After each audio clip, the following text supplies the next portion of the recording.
બેટા આજ તું બપોર પછી તૈયાર થઈ જજે, તને જોવા આવે એમ છે. પેલા કરશનભાઈ છે ને એણે વાત ચલાવી છે, એટલે એ લગભગ 5 વાગે તને જોવા આવશે, એટલે તું તૈયાર રહેજે. કેમ, શું વાત છે? પપ્પા, મારી કોલેજમાં એક છોકરો મારી સાથે ભણે છે ને, એને હું પ્રેમ કરું છું. એ છોકરો આપણી સોસાયટીમાં પેલા અંકલ નથી જેમનું બહુ મોટી ફેક્ટરી છે, બહુ જ પૈસાવાળા છે, પેલા ભૂપત અંકલ, અંકલનો છોકરો, હા એમનો છોકરો છે. હું એને પ્રેમ કરું છું અને એની સાથે લગ્ન કરવા માંગુ છું. આજે તને ખબર છે એ ભૂપત અંકલનો છોકરો છે? એ ભૂપત અંકલનો છોકરો નથી, એણે ગોદમાં લીધો છે, એનો પોતાનો છોકરો થોડો છે. શું વાત કરો છો તમે? હા, તને તો કઈ ખબર જ ન હોય અત્યારે નવી પેઢીને. તો હજી ભૂકીને ઊભા થયા હતા કે હું આમ પ્રેમ કરું, નવડા લગ્ન કરું ને એવા ભવાડા મારે નથી રોતા. એનો પોતાનો છોકરો હોય ને તો એ ઘર સારું છે, બધી રીતે સારા છે, માણસો સારા છે, છોકરો સારો છે, પણ છોકરો તો એનો નહીં ને. એટલે આ વસ્તુ ભૂલી જ જાય એ છોકરાને, કે જે હોય એ ભલે ગમે એટલા રૂપિયાવાળા હોય તો એમ. હું નહીં પપ્પા, હું એને પ્રેમ કરું છું. એ છોકરો એનો હોય ના હોય આપણને શું ફરક પડે? ફરક એ પડે. દિલથી સારો છે. ભલે દિલથી ગમે હોય, ફરક પડે. પોતાનો છોકરો એ પોતાનો છોકરો કહેવાય. અને કાલ હવારે એને કાઢી મૂકશે ઘરમાંથી, એનો છોકરો ક્યાં છે? એનું કઈ કાળજું કપાય નહીં. આપણો છોકરો હોય ને તો આપણને જરીક દયા આવે, કરુણા થાય. બીજાનો છોકરો હોય ને તો આપણે ગમે મને દોડ લાફાટે કરી દેવી, નહીં તો ઘરમાંથી કાઢી મૂકે કાલ હવારે. એટલે હું મારી દીકરીને રસ્તે રખડતી મૂકી દેવી. છોકરો સારો છે, દિલનો સારો છે, આ બધું ચોપડીમાં ને એમાં બધા શબ્દો સારા લાગે. જિંદગી જીવવામાં આ બધા શબ્દો કામમાં ન આવે. અને હું જે કરું ને એ બધું બરાબર જ હોય, સમજ્યા? એટલે હું કહું ને એમ કરવાનું. હવે ભૂલી જજે એને, ના પડી દેજે એને. જાવાય છે આ ઉભી ઊભા થઈ જાય વળી પ્રેમ કરવા આલી નીકળ્યા.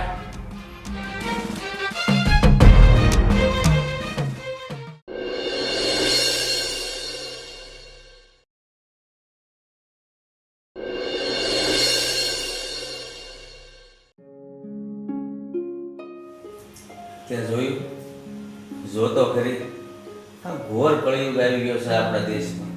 એક તો આ દેશમાં કોરોનાની મહામારી, એમાંય કેટલી લૂંટફાટ, બળાત્કાર, આવું બધું થાય. એમાં આપણો ભારત ક્યાંથી આગળ આવે? આ માણસ છે ને, માણસ મટીને હાવ રાક્ષસ જેવા થઈ ગયા છે. માણસ જેવી કંઈ જાતે જ રહી નથી ને એવું લાગે. પણ હું એમ કહું, તમે હુંકામ આખા ગામની ઉપાધિ કરો છો. એ છે ને ઓલી કહેવત છે ને, એવું કરો તમે. મિયા ક્યું દુબલા તો કે પૂરે ગામ કી ફિકર. એવું છે તમારે, આખા દેશની ફિકર પણ તમે હુંકામ કરો છો. અને કહું છું હવે ચા નાસ્તો કરી લીધા ને, જાઉં તમને તમારા કામે, એટલે હું મારું કામ પતાવું. જાઓ. એ હવે છે ને મારે પેપર બંધ જ કરાવી દેવું છે. આ પેપર વાંચીને અડધી ઉપાધિ ઘરમાં લાવો છો તમે. જો આ તો પેપર હું શું કામ વાંચું છું? મને એમ હોય કે પેપરમાં સારા સમાચાર હોય ત્યાં તો પેપર લઈને બેસીને ત્યાં પાને પાને બસ આવું જ લખ્યું હોય, લૂંટફાટનું, બળાત્કારનું, ચોરી, ફલાણું, ઢીકડું. આમાંથી ક્યાંથી ભારત આગળ આવે? સરકારે શું કરે બિચારી? એ એટલે જ છે ને આપણે પેપર નથી લાવવું. એ 7 રૂપિયાનું પેપર થઈ ગયું ને દેવા જાવ તો કોઈ એનું પદવી દેતું નથી.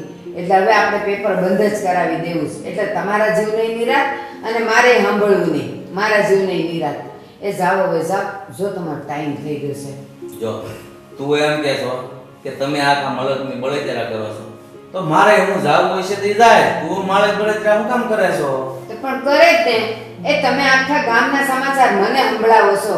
એ મને આ બધું સાંભળવું ગમતું નથી. મને નહીં કહેવાનું તમારે ગામમાં શું થાય છે ને દેશમાં શું થાય છે. જો આવી બધી વાતની છે ને આપણને થોડી ઘણી ખબર હોવી જોઈએ. નકર 2 જણા મળે ને કાંઈક એની વાત કરી હોય અને આપણને કાંઈ બહારના સમાચારની ખબર ન હોય તો એને શું થાય ખબર? હા હા ભોતું છે, ભોતું. હે ભગવાન, સાંભળો તો, એ ઓલી શાંતાબેન છે ને, બસ બપોર થાય ને એટલે અહીંયા નીચે આવશે, આખા ગામને ભેગું કરશે અને અહીંયા બધાય સમાચાર દે. એટલે મને છે ને ઘરે બેઠા બધું મળી જ રહી છે. એટલે તમારે છે ને મારી ઉપાધિ નહીં કરવી. તમે તમારે જાઓ તમારા કામે, એટલે હું મારા કામે વળગું કહું છું. સાતા નથી પાછા ઊભા થઈ. હવે એ બધી વાત છોડ અને સમીર ઉઠ્યો કે નહીં, કારણ કે કાલે રાત્રે છે ને બહુ મોટો આવ્યો હોય છે અને એને ખાધું કે નહીં એ કાંઈ ખબર નથી. પછી બહુ મોટો આવ્યો ને એટલે મને તો નીંદર આવી ગઈ હતી, પછી કાંઈ ખબર નથી રહી. હું સવારે ગઈ ને મેં બારણું ખોલ્યું ને પણ એ હજી ઉતેલો હતો, ઉઠ્યો નહોતો, પણ હવે તો ઉઠી ગયો હશે. પણ એક વાત કહું, હું છે ને કેટલાય દિવસથી જોઉં છું એ હરખું ખાતો નથી, પીતો નથી, અને જ્યારે જોઉં ને ત્યારે ચિંતામાં હોય. એટલે હાલું મને લાગે છે કે મારા ઉછેરમાં ક્યાંક ખામી રહી ગઈ છે. હા, હું એક તો માતૃત્વથી વંચિત રહી ગઈ છું, મને તો એ માં થવા મળ્યું નથી. પણ આની મને ચિંતા થાય છે કે હું હશે મારા કંઈ ઉછેરમાં, મારા પ્રેમમાં કંઈક ખામી રહી ગઈ હશે કે આવો અતડો રહી છે. હું કહું છું મને તો એ જવાબ નહીં દે, પણ તમે જરાક એને એકલું હોય ને ત્યારે બેહીને પૂછો ને કે એને શું તકલીફ છે, તો આપણે કંઈક એનો ઉકેલ લાવી શકીએ. તું છે ને એના વિશે આવું નહીં બોલ, પણ તું મને એ વાતની ચોખવટ કર કે કેટલાક દિવસથી આવો ઉદાસ રહેશે. હજુ છેલ્લા 5-6 દિવસથી હું જોઉં છું. હું છે ને ભલે ગમે એ કામ કરતી હોય ને પણ મારી નજર બધે હોય, તો હું એને જોઉં છું. એ હરખું ખાતો પીતોય નથી, ઉદાસ રહે, મારી યારે બોલતોય નથી. પહેલાં તો બોલતો હતો, હમણાંથી તો છેલ્લા કેટલાય દાડાથી જોઉં છું મને છે ને હરખા જવાબ નથી દેતો, બસ આ ઉદાસ જ હોય. પણ કેમ એને પૂછવું મારે? જો તું આવું નહીં બોલ, તારા ઉછેરમાં કાંઈ ખામી નથી. ત્યાં તો છે ને આ મૂળ વગરના ઝાડનો ઉછેર કરીને એનો સાયો અડધા વીઘામાં પાથરે ને એવું મોટું વૃક્ષ વડલા જેવું બનાવ્યું છે. મારા નાના ભાઈ અને એના પત્નીનો અકસ્માત ગોઝારો જે થયો ને એ હજી મારી આ કામે ઘૂમે છે. એના અકસ્માત પછી ત્યાં 6 મહિનાના સમીરને રાત દિવસ એક કરીને એને મોટો કર્યો છે. સાચું કહું, મારો ખોલો તો હાવ ખાલી હતો. બસ સમીર તો ભગવાને આપેલો આશીર્વાદ હતો, એટલે એને ઉછેરવામાં કાંઈ બાકી નહોતું રાખ્યું. મારામાં જેટલી મમતા હતી એ બધી એનામાં રેડી દીધી, અને એટલે જ એ પાણી માગતો ને ત્યાં હું એને દૂધ દેતી, પણ એની કોઈ જરૂરિયાતમાં મેં કમી નથી આવવા દીધી. તારે આ 22 વર્ષની મહેનત કરેલી મને આજે એ સમીરમાં બતાય છે. તારા ઉછેરમાં કોઈ કસાશ નથી. તે સમીર પર છે ને દરિયાના મોજાની જેમ પ્રેમ વરસાયો છે, અને પાછું ઉપર કાળો આપ બનીને છાંયો પણ પાથર્યો છે. અરે તું ઉપાધિ નહીં કર, તું સાવકી માં કરતા પણ સવાય માં છે. પપ્પા ગુડ મોર્નિંગ. હું જાઉં છું જોગિંગ કરવા. બાય. અરે પણ બેટા ઊભો રહે, મારે પણ તારી સાથે જોગિંગ કરવા આવવું છે. પપ્પા તમારે તો ઘૂંટણમાં દુખાવો છે ને, તમે દોડી તો શકશો ને? ચાલો જલ્દી, મારું મોડું થાય છે.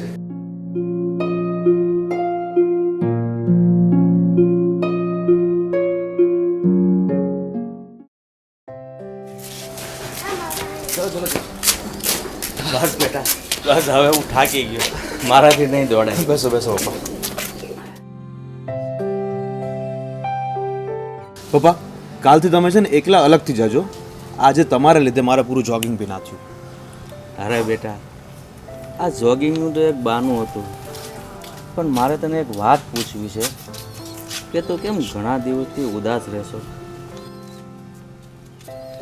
અરે કાંઈ નથી પપ્પા, એવું તો બસ એમ જ. અરે ના બેટા, વાત કંઈક બીજી જ છે.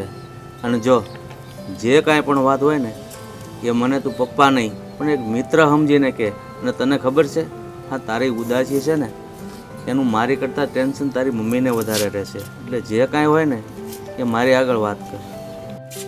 પપ્પા સાચું કહું તો મારી કોલેજમાં મારી સાથે સીમા નામની એક છોકરી ભણે છે. હું એને દિલ દઈ બેઠો છું, અને પહેલાં તો મારી હિંમત નહોતી સીમાની સામે ઇઝહાર કરવાની. અને હિંમત જૂટવીને પ્રેમનો ઇઝહાર પણ કર્યો, અને બંને એકબીજાને પ્રેમ પણ કરવા લાગ્યા. જ્યારે લગ્નની વાત આવી તો સીમાના ઘરવાળા ના પાડે છે. અરે તું આટલું સારું કમાય છે અને આપણું ઘર પણ રહીશ છે, તો એને પ્રોબ્લેમ શું છે? એના ઘરવાળા શું કહે છે? નહીં પપ્પા, એવી તો કઈ જ વાત નથી, પણ સીમાના ઘરવાળા એમ કહે છે કે હું તમારું સંતાન નથી. મારી નસોમાં કોઈ બીજાનું લોહી દોડે છે. આવું બધું કહીને મને ઘસીને ના પાડતી હતી. પણ બેટા, સીમાનું શું કહેવું છે? સીમા તો મારી સાથે જ છે પપ્પા. એ તો એમ કહે છે કે જો ઘરેથી લગ્ન માટે ના પાડશે તો ભાગીને લગ્ન કરી લેશું, કોર્ટ મેરેજ કરી લેશું. અને એણે સાથે સાથે એમ પણ કીધું છે કે જો એના લગ્ન મારી સાથે નહીં થયા તો એ આ જીવન કુંવારી રહેશે, કોઈની સાથે લગ્ન નહીં કરે. તમે બંને રાજી છો તો પછી શું વાંધો છે? વાંધો સીમાનો નથી, વાંધો એના પપ્પાને છે. તું ચિંતા નહીં કર બેટા, આપણે બંને બાપ દીકરો મળીને કાંઈક રસ્તો કાઢશું. અને બેટા, હું મોકો જોઈને છે ને સીમાના બાપ સાથે તારા લગ્નની વાત જરૂર કરીશ. સાચું? સાચું સાચું બેટા. થેન્ક યુ પપ્પા. આખિરકાર તમે તો મને સમજી શક્યા. હું સીમા વગર નથી રહી શકતો હવે. તમે એક સાચા મિત્રની જેમ મારી મદદ કરો છો. અરે એક બાપની ફરજ હોય છે કે દીકરાને એક મિત્ર સમજીને સમજી શકે, પણ જે બાપ દીકરો કરીને બાપના ઘમંડમાં રહે છે ને તે બાપ ક્યારેય દીકરાની વાત નથી સમજી શકતો. પણ એનામાં ક્યારેક મિત્રતા ભાવ પણ હોવો જોઈએ કે મારી જેમ.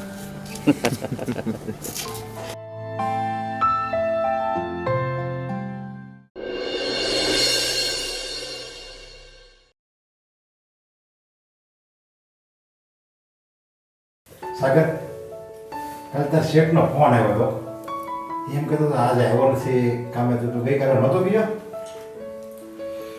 પપ્પા, આ રોજ કામ કરી તો હું કંટાળી ગયો છું. હા, આના કરતા ભગવાને છે ને એક ટાઈમ જમવાનું કીધું હોત ને તો કામ તો ઓછું કરવું પડે. બેટા, કામ છોડવાનો, એ કામથી કંટાળવાનો, ક્યારેય પ્રયાસ નહીં કરવાનો. તને ખબર છે, તું સવારે ઉઠ ને એ પહેલા આ જગતના કેટલાય જીવ જંતુઓ કામ પર વળગી ગયા હોય છે, ખબર છે તને? કીડીઓ છે ને, ઝીણે કીડીઓ, એ એની રીતે સવારના પોરમાં એના પોતાના ખોરાકની શોધમાં એ નીકળી પડી હોય છે.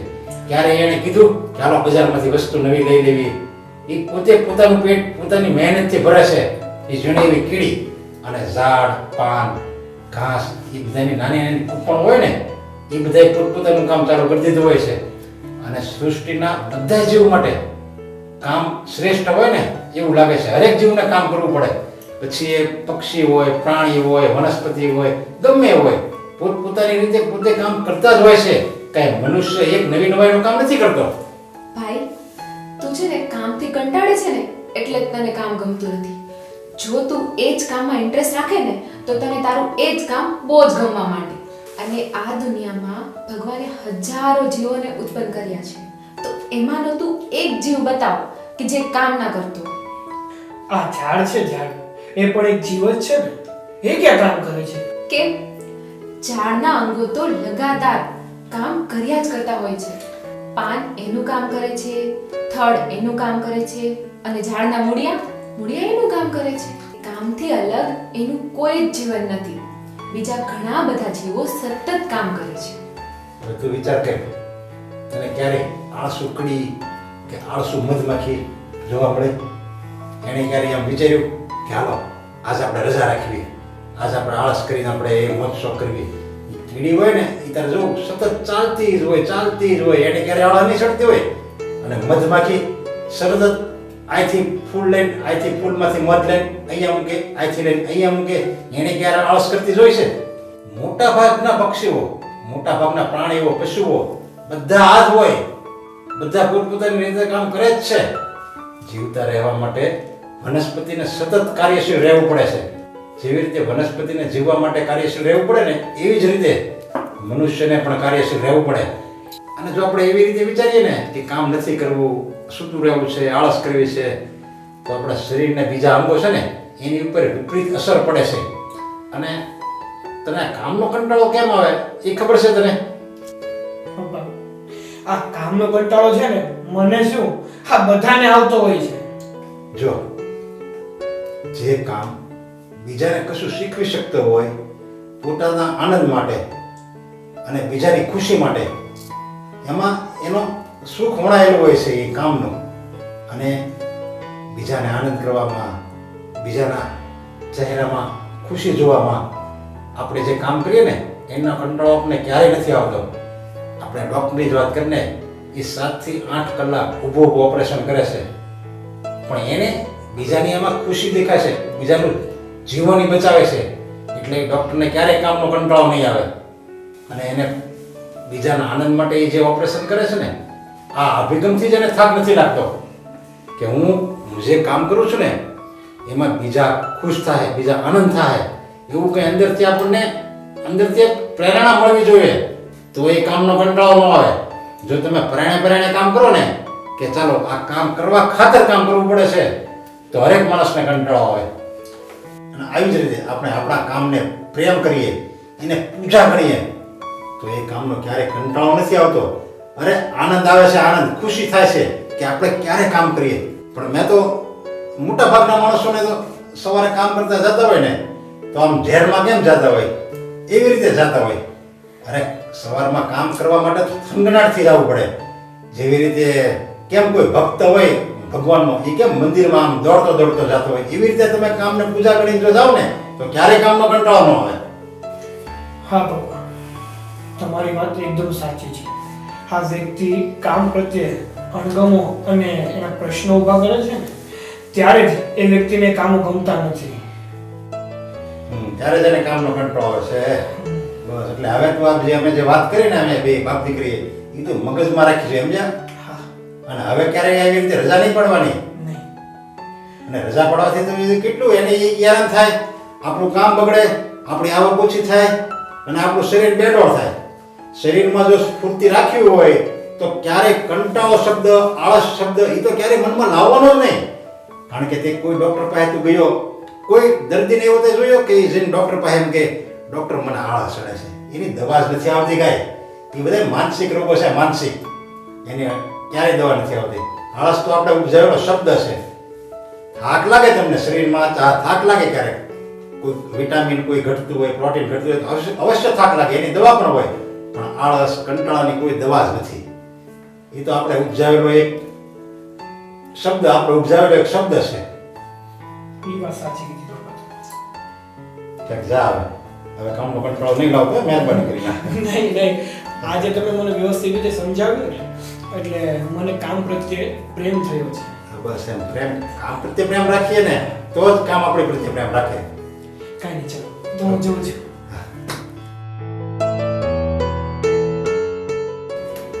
અત્યારથી આળા કરે તો પછી લગ્ન પછી શું થાય એનું? હા સાચી વાત છે. કઈ નહીં, એ સમજી ગયો ને. બસ.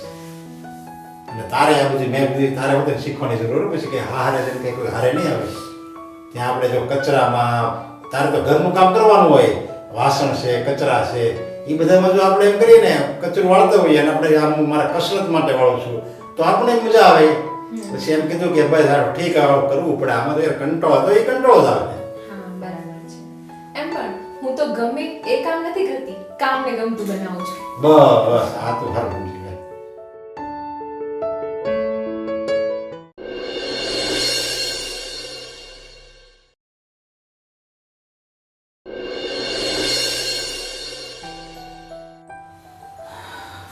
હું નરેશભાઈ વિચારમાં બેઠા છો. આવો. કેમ આજે અચાનક ક્યારેય નહીં ને? એક કામ પડ્યું છે ભાઈ. હા બોલો બોલો. મારો દીકરો અને તમારી દીકરી બંને પ્રેમ કરે છે અને બંને લગ્ન કરવા માંગે છે, તો તમે શું કામ ના પાડો છો? જો હું તમારા ઘરને સારી રીતે ઓળખું છું. તમારું ઘર ખાનદાન છે, પૈસા ટકે સારું છે, તમે અને ભાભી માણસોય બહુ રેડી છો, બધી રીતે સારું છે. પણ એક વાતની મને ખોટ છે તમારા ઘરમાં. કઈ વાત? તમે એમ કીધું કે તમે તમારી દીકરી અને મારો દીકરો એકબીજાને પ્રેમ કરે છે તો લગ્નની શું કામ ના કરો છો? તો હું તમને એમ કહું છું કે જે તમે દીકરાને મોટો કર્યો એ શું તમારો દીકરો છે? અરે ભાઈ, તમે મને ઓળખો છો તો ભાઈ તમને એ પણ ખબર હશે કે મારો દીકરો નથી. મારો નાનો ભાઈ ગુજરી ગયો એ 6 મહિનાનો હતો ત્યારે, તો એનો અમારા હાથથી જ ઉછેર થયો છે, એટલે એ અમારો જ દીકરો કહેવાય. એ તમારા નાના ભાઈનો દીકરો હોય કે મોટા ભાઈનો હોય, છે તો બીજાનો જ ને, તમારો તો નથી ને. બીજાનો પણ ઘર કોનું, ખાનદાન તો એક જ ને. ભાઈનું લોહી છે એ મારું લોહી છે, એટલે એમાં કાંઈ અમારા ઉછેરમાં કોઈ વાતની કમી નથી. આમાં એવું છે, જો આપણે જેટલી હરેક માણસ પછી ગમે માણસ હોય એના પોતાના દીકરા ઉપર જેટલી દયાભાવ હોય ને એટલી બીજાના દીકરા ઉપર દયાભાવ ન હોય. એટલે પછી ભવિષ્યમાં મારી દીકરી તમારા ઘરમાં દુઃખી થાય એટલે ત્યારથી હું એ પગલાં ભરું છું કે મારી દીકરી દુઃખી ન થવી જોઈએ. ભાઈ, તમે વિચારો ને એવું કાંઈ ન થાય. છતાં પણ તમને જો વિશ્વાસ ન હોય ને, કે પોતાના દીકરા પર વિશ્વાસ હોય, બધું હોય, બીજાના દીકરા પર ન હોય, તો મારી જે કાંઈ મિલકત છે ને એ હું તમારા દીકરીના નામે લખી દેવા તૈયાર છું. એટલે બધું મારી દીકરીના નામ ઉપર લખી દો. હા, અમારે તો અમારા ગયા પછી બધું એનું જ છે. અમારે કાંઈ એવું નથી કે અમારો નહીં, છોકરો બીજાનો છે. છોકરો મારો જ છે, તો દીકરી મારા ઘરની હોવ જ થઈ, તો તમારી દીકરીના નામે બધું લખી દઈએ, અમને કાંઈ વાંધો નથી. બસ મારે એક આ જ વાતનું દુઃખ હતું બીજા, કારણ કે પછી તમે તમારા દીકરાને જો હાચવો નહીં તો પછી મારી દીકરી કેમ હચવાય? જો એના નામે બધી મિલકત હોય તો એ હચવાય હોત ને તમારા ઘરમાં. જો ના, એવું કાંઈ નથી. તમે તારે બધી જ મિલકત, અને એ પણ લગ્ન પહેલા એના નામે બધું જ કરી દઈએ તો જ તમારે આ પાડવાની. હા, તો મને મંજૂર છે. જો આ લગ્ન મારી દીકરી દુઃખી ન થવું જોઈએ, બસ મારી ચિંતા એ છે. બસ હવે આ વાતને લઈને મારો દીકરો પણ બહુ પીડાય છે ને, હવે હું ઝટ જાઉં અને એને ખુશીના સમાચાર આપું તો એ રાજીના રેડ થઈ જશે. હા, તો કાંઈ વાંધો નહીં, આપણે જેમ બને એટલા વહેલી તકે તમે કોઈ ત્યારે લગ્ન કરી દઈએ. બસ સારું, હાલો તમે લગ્ન કરવાનું મુહૂર્ત હું જોડાઈ દઉં, તમને તારીખ અપાઈ દઉં હા સારું, અને આપણે બધા એક પીડા મોટા કરીશું અને આનંદ કરીશું લગ્નમાં. સારું, સારું. હા.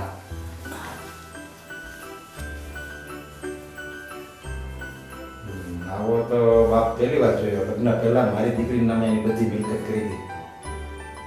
કઈ વાંધો નહીં, બધું એનું જ છે ને. દીકરી તો સુખી રહે.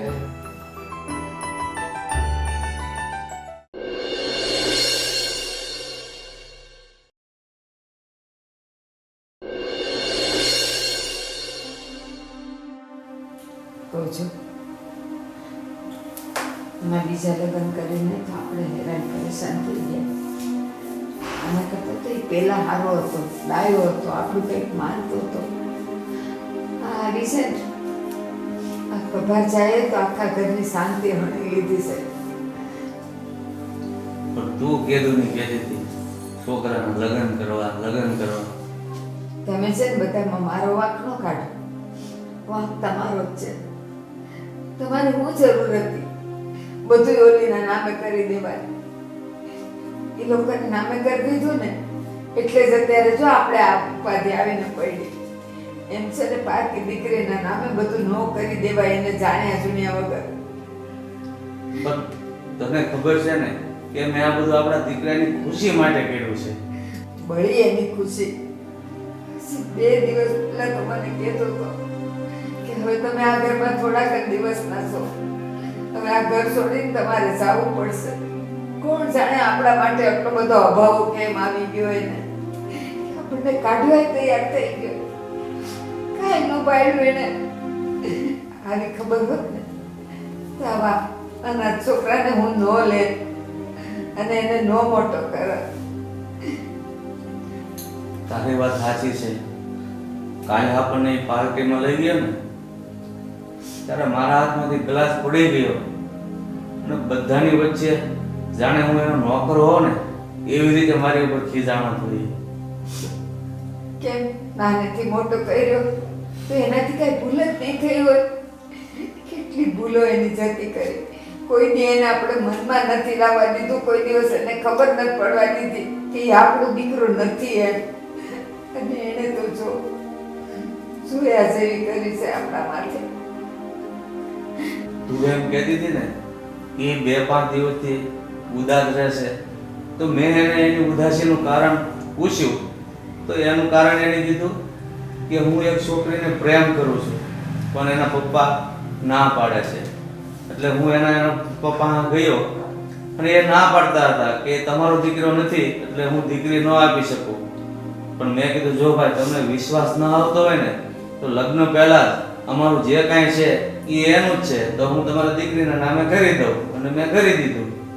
અને બસ એ મેં લગ્ન પહેલા એ બધું એના નામે કરી દીધું ને, એ જ મારી મોટામાં મોટી ભૂલ. પપ્પા, હવે પછી આ મિલકત ઉપર તમારો જરા પણ હક નથી. તમારે બંને આ ઘરમાંથી જવાનું છે ને વૃદ્ધાશ્રમમાં રહેવાનું છે.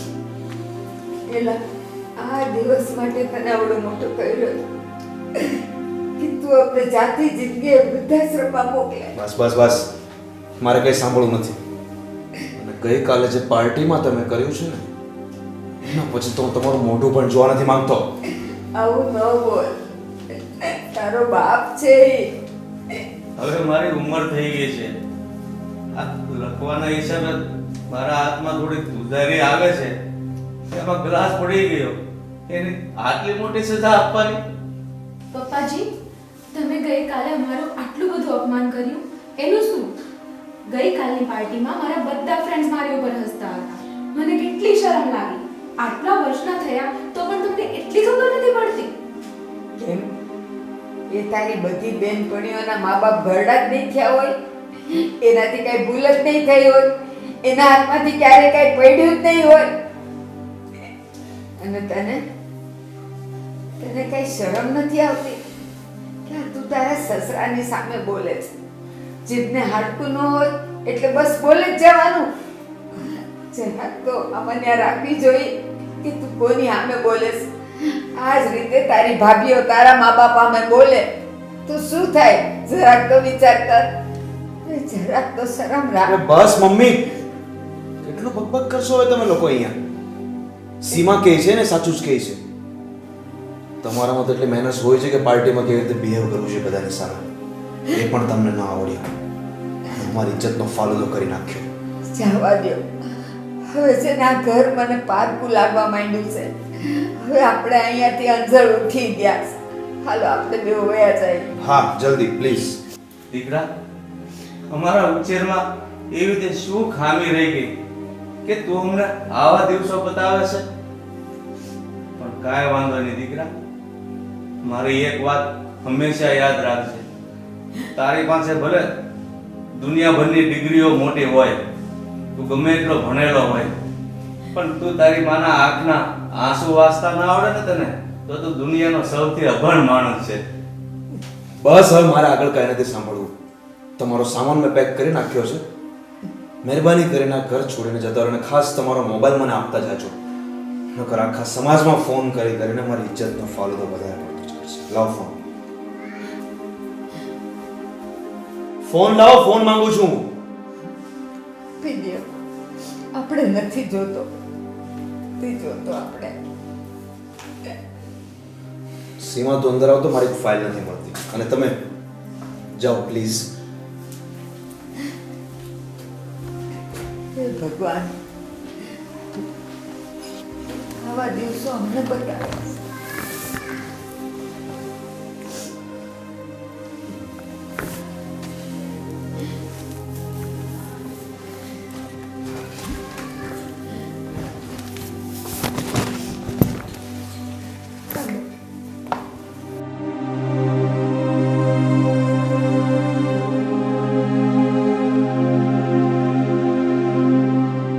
સમીર, જે દિવસે તને આ મા બાપને નો અફસોસ થાય ને તે દિવસે આવી જશે. તે ભલે અમને ધૂપકાર્યા છે પણ અમે તેને ક્યારેય નહીં કરશો. હાલો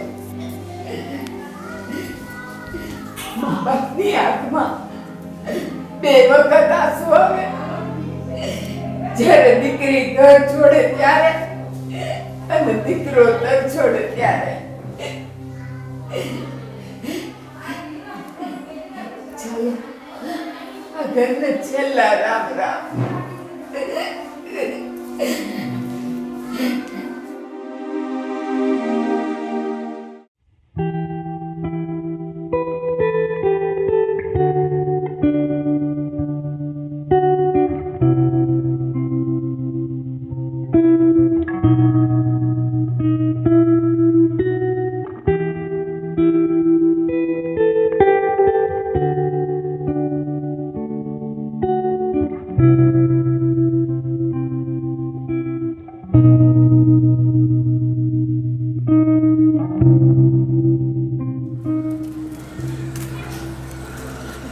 શકીલભાઈ, ચાલો અમને વૃદ્ધાશ્રમમાં મૂકી જાઓ.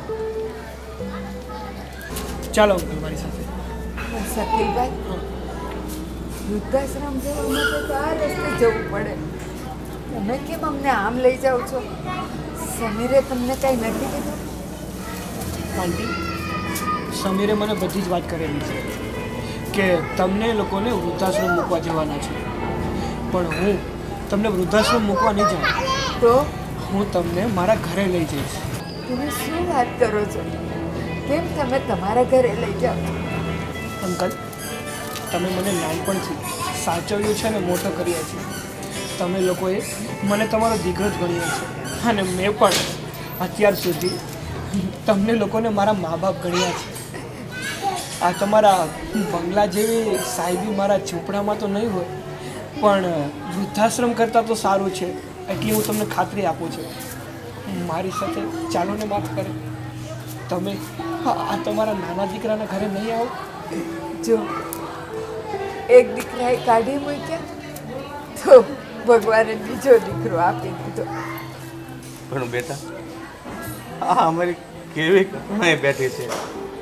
સમીર અને સીમાએ અમારી સાથે કેવું કર્યું છે, સગો દીકરો હોવા છતાં. અને તું પારકો હોવા છતાં તે માણસાએ નથી છોડી. અને બેટા, રહી વાત તારા નાના ઘરની, અમારા મન અમીરી ગરીબીનો કોઈ ભેદ નથી. ચાલ બેટા, ચાલો.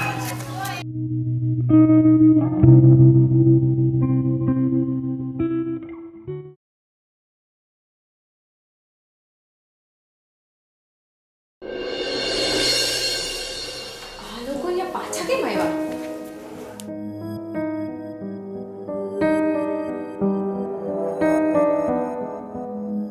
મેં તને ક્યાં કીધું હતું અને તું ક્યાં પાછો આ લોકોને અહીંયા લઈ આવ્યો?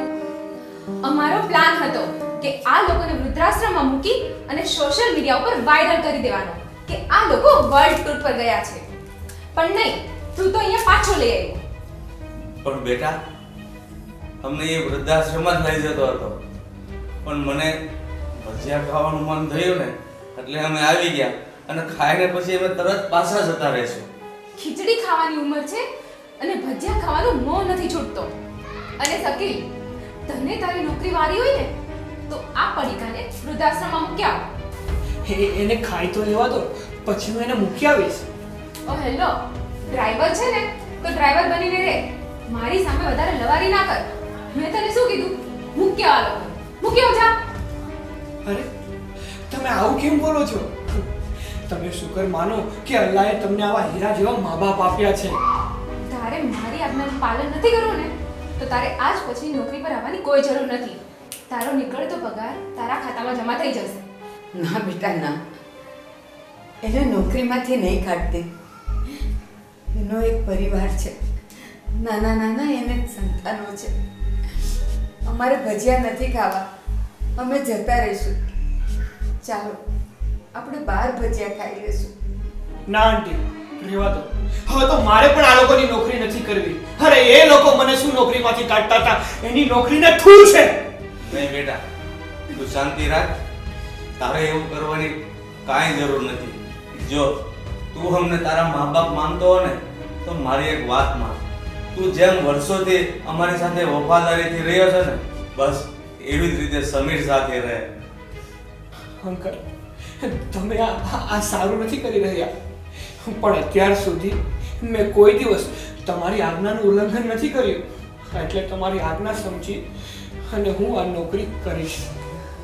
અરે મને આવા લોકો જોડે નોકરી કરવાનું કોઈ પસંદ નથી. અરે જે લોકો પોતાના મા બાપને ન સાચવી શકે એવા જોડે નોકરી કરીને શું કરવું મારે? ઓકે ઓકે ચાલ, તારું પત્યું ને તો નીકળ અહીંયાથી. ચાલો. ચાલ.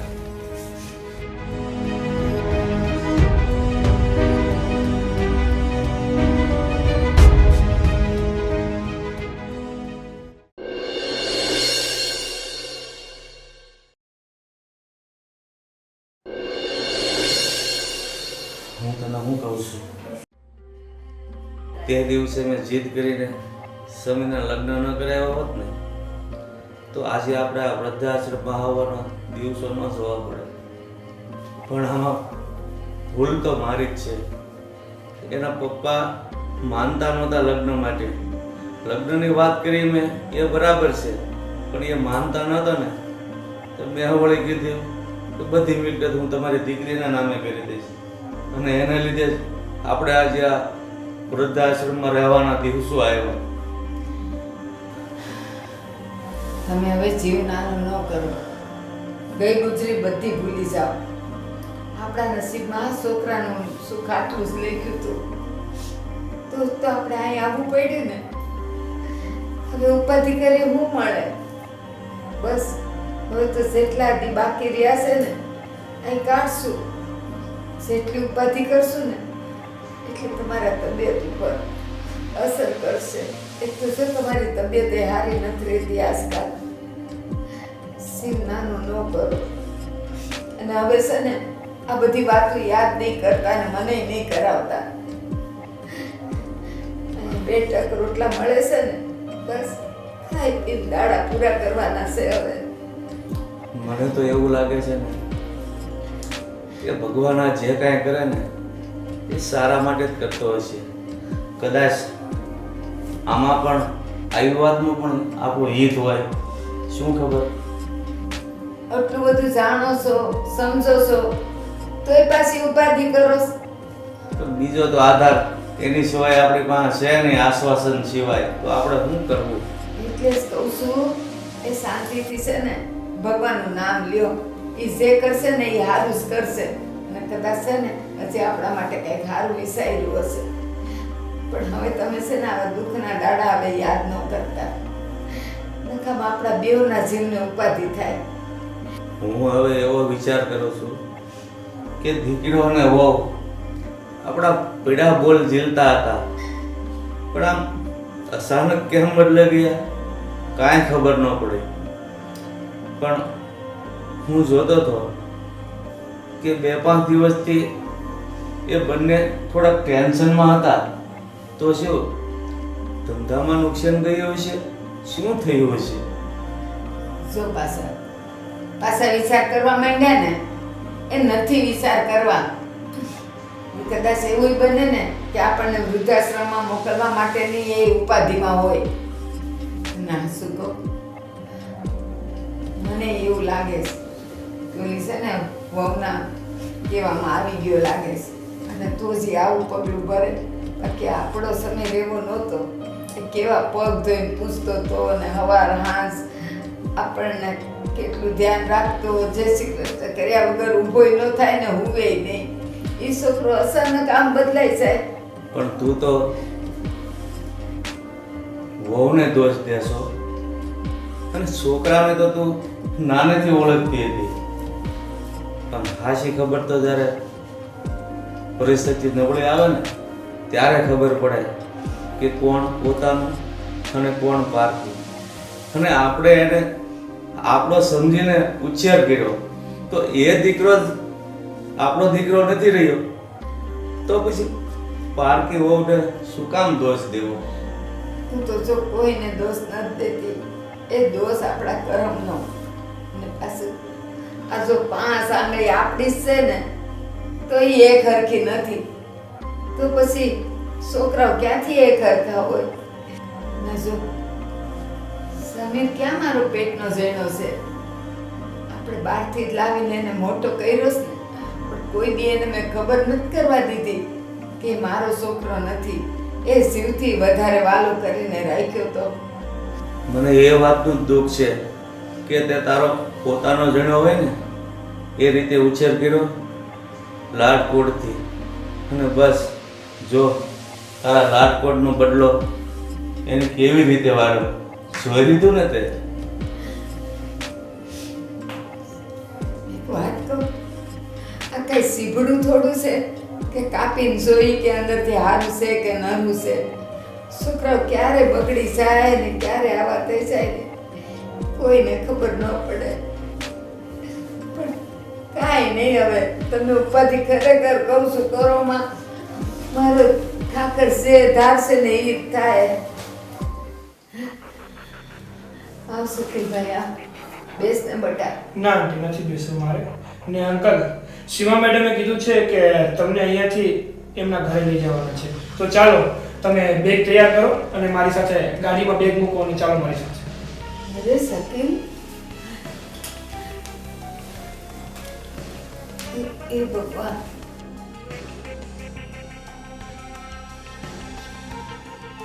બેટા શકીલ, અત્યાર સુધી તો એ બેવ અમારા પર હુકમ ચલાવતા હતા, હવે તું હુકમ ચલાવસ? આંટી, હું હુકમ નથી કરતો.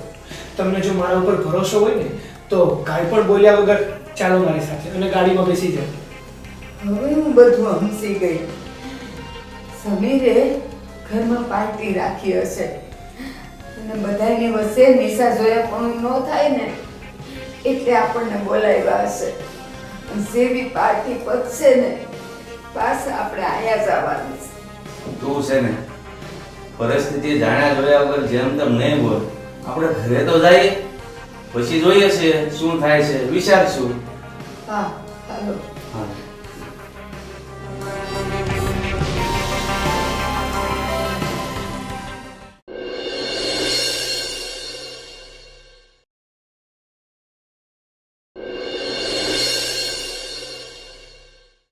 મમ્મી પપ્પા કેમ હજુ આવ્યા નહીં? આવતા જશે, રસ્તામાં છે. શકેલ તો ક્યારનો ગયો છે. ટાઈમ પણ નથી જોતો.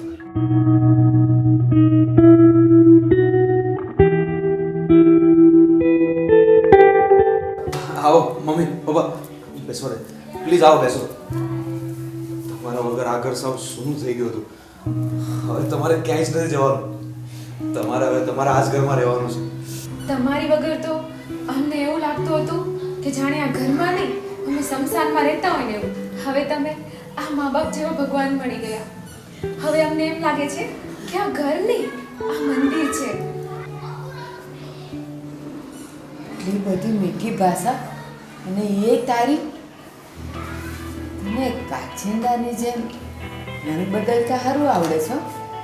હવે કેટલા કલાક અમારે રહેવાનું છે અને અમને અહીંયા કેમ બોલાવ્યા છે? સાચી વાત છે મમ્મી. જીવનમાં અમુક વખત પરિસ્થિતિ એવી થઈ જાય કે માણસે કમનસીબે પણ બદલાવવું જ પડે છે. અને તમે કહો છો ને કે મને કાચીડાની જેમ રંગ બદલતા સરસ આવડે છે, તો તમારી આ વાત સાચી છે. મેં કાચીડાની જેમ જ રંગ બદલ્યો હતો અને એ માટે હું તમારી માફી માંગુ છું. બસ હો, બસ. હવે તારી આ સમજણ શક્તિ છે ને એ તારી પાસે રાખ. માવતરને વૃદ્ધાશ્રમમાં મોકલી દીધા અને હવે તું એમ કહે છે કે અમારી કમનસીબી હતી. ખબર નહીં હવે કેટલી ઘડી અમારે અહીંયા રહેવાનું છે અને પાછું વૃદ્ધાશ્રમમાં જવાનું. હવે શું તું પણ પેલા એની વાત તો સાંભળ. એ શું કહેવા માંગે છે? બોલ બેટા, શું કહેવા માંગે છે તું? આપણી જ કંપનીના એક કર્મચારીએ ઘણા સમયથી આપણી કંપનીમાં ગોટાળો ચાલુ કર્યો હતો. આ આખી પૂરી વાત તમને સમીર સમજાવશે. પપ્પા, આપણી કંપનીની જે પ્રોડક્ટ છે એના બોક્સમાં ગેરકાયદેસર માલની હેરાફેરી થતી હતી. આ વાતની જાણ મને બહુ જ મોડી થઈ. જ્યારે સરકાર આપણી પ્રોડક્ટ પર કાયદેસરની કાર્યવાહી કરે ને ત્યારે કંપનીના ઓનર એટલે કે હું કાં તો તમે બંનેમાંથી એકને જેલ ભેગા થવું જ પડે અને ઓછામાં ઓછા 3 દિવસ જેલમાં કાઢવા પડે. આખી જિંદગી તમે માથે ઊંચું રાખીને જીવ્યા છો, પણ અમારા લગ્ન વખતે તમે પહેલી વાર મારા પપ્પા સામે જ તમારું માથું નીચે નમાવ્યું હતું. તમારા માટે તમારા સમીરની ખુશી જ સૌપ્રથમ હતી, અને આ ઉંમરે અમે તમને જરા પણ દુઃખી કરવા નહોતા માંગતા. તમે ફક્ત તમારા દીકરાની ખુશી માટે આ કરોડોની મિલકત મારા નામે ખરીદી દીધી હતી, અને તમે જેલમાં જાઓ અને દુઃખી થાઓ એવું અમે ક્યારેય નહોતા ઈચ્છતા. હા પપ્પા, સીમાની વાત સાચી છે. એટલા માટે તમે આ બધું કર્યું હતું. તમને બંનેને એવી જગ્યાએ મોકલી આપ્યા કે તમારા બંનેનો આ દુનિયાથી તાર જ તૂટી જાય. તમને આ બધા કોઈ સમાચારની ખબર ન પડે. એ માટે મેં ન્યૂઝપેપર પણ બંધ કરાવી દીધા હતા. અને હા, તમારો મોબાઈલ પણ મેં એટલે જ લઈ લીધો હતો. શકીલભાઈને આ વાતની ખબર ન હતી, એટલા માટે એ તમને ઘરે લઈને આવ્યા હતા, પણ મેં આ આખી બાજી સંભાળી લીધી. એટલા માટે જ મેં તમને એના ઘરે લઈ જવા ન દીધા. બાકી એ તો તમને એમના ઘરે લઈ જવા માંગતા હતા, અને જો એ એમના ઘરે લઈ જાય ને તો તમને બધી જ ખબર પડી જાય કે આપણી કંપનીમાં શું છે શું નહીં. પપ્પા, ગામમાં તમારી ઇજ્જત જળવાઈ રહે એ માટે તમે ઘણું બધું સહન કર્યું છે, અને અમે પણ જે કંઈ કર્યું છે મજબૂરીમાં કર્યું છે. અને આના માટે તો માફી શબ્દ પણ બહુ નાનો કહેવાય. કયા મોઢે માફી માંગુ તમારી? પણ મમ્મી પપ્પા, આ બધું કરવા સિવાય અમારી પાસે બીજો કોઈ વિકલ્પ પણ નહોતો. મમ્મી પપ્પા, આ બધું જો તમારી હાજરીમાં થતે ને તો તમને બહુ મોટો વિશ્વાસઘાત લાગતે, અને આપણી કંપનીમાં જ ગોટાળો થયો અને તમારે જેલમાં જવું પડે એટલે તો તમને વધારે આઘાત લાગતે. અને અમને વિશ્વાસ હતો કે તમને જ્યારે આ હકીકતની ખબર પડશે ને તો તમે અમને જરૂર માફ કરી દેશો. જો તમે એમ કહેતા હતા ને કે સમીર આપણો સગો દીકરો નથી, પણ આજે મારા એ સમીર માટે મને અભિમાન છે. આપણા બંનેની આબરૂ સાચવવા માટે એ જેલમાં જઈ આવ્યો. કદાચ મારો પેટનો જણ્યો દીકરો હોત ને તો પણ આટલું તો ના જ કરત. સમીર, ખબર નહીં કેમ આવું બન્યું ને પછી તારા માટે મને બહુ શંકાઓ ગઈ હતી, અને હું ન બોલવાના વેણ બોલી હતી. પણ શું કરું બેટા, મને આ પરિસ્થિતિની ને આ પ્રસંગની મને ખબર જ નહોતી. એ કઈ વાંધો નહીં મમ્મી, જે થયું સારું થયું. દીકરા, તમે આટલા મોટા થઈ ગયા કે અમને જણાવવું પણ તમે યોગ્ય ન સમજ્યા. નહીં, અમે તમને આઘાત આપવા નહોતા માંગતા, અને જો તો પણ તમને એવું લાગતું હોય ને તો અમને માફ કરી દો. અરે બેટા, સીમા, સમીર, માફી તો હવે અમારે બંને તમારી માંગવાની છે. તમે તો અમારી ઇજ્જત સાચવવા, અમારી આબરૂ સાચવવા બલિદાન આપ્યું છે, પણ અમે જ તમને ન સમજી શક્યા. તમે બંને મને માફ કરી દો. નહીં માફ કરી દો. નહીં મમ્મી, તમે શું કરો છો? અમારી પાસે થોડી તમારે કે માફી માંગવાની હોય. હા બેટા, ભૂલ ગમે એ કરે, અને સામેની વ્યક્તિ નાની હોય કે મોટી હોય, પણ ભૂલ કરનારાએ તો માફી માંગવી જ જોઈએ.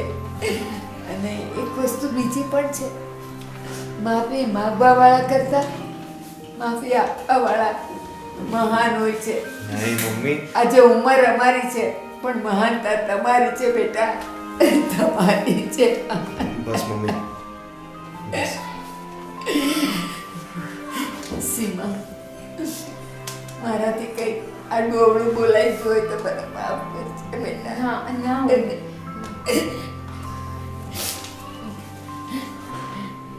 ચાલો, આજે તારા પપ્પા માટે ભજીયા બનાવીશ ને? હા એમને ભજીયા ખાવાનું બહુ મન થયું છે. હા, ચાલો. હું હમણાં જ બનાવું છું. આજે આપણે બધા સાથે મળીને ભજીયા ખાશું, અને પછી મને આઈસ્ક્રીમ ખાવા લઈ જઈશ ને? હા મમ્મી, કેમ નહીં?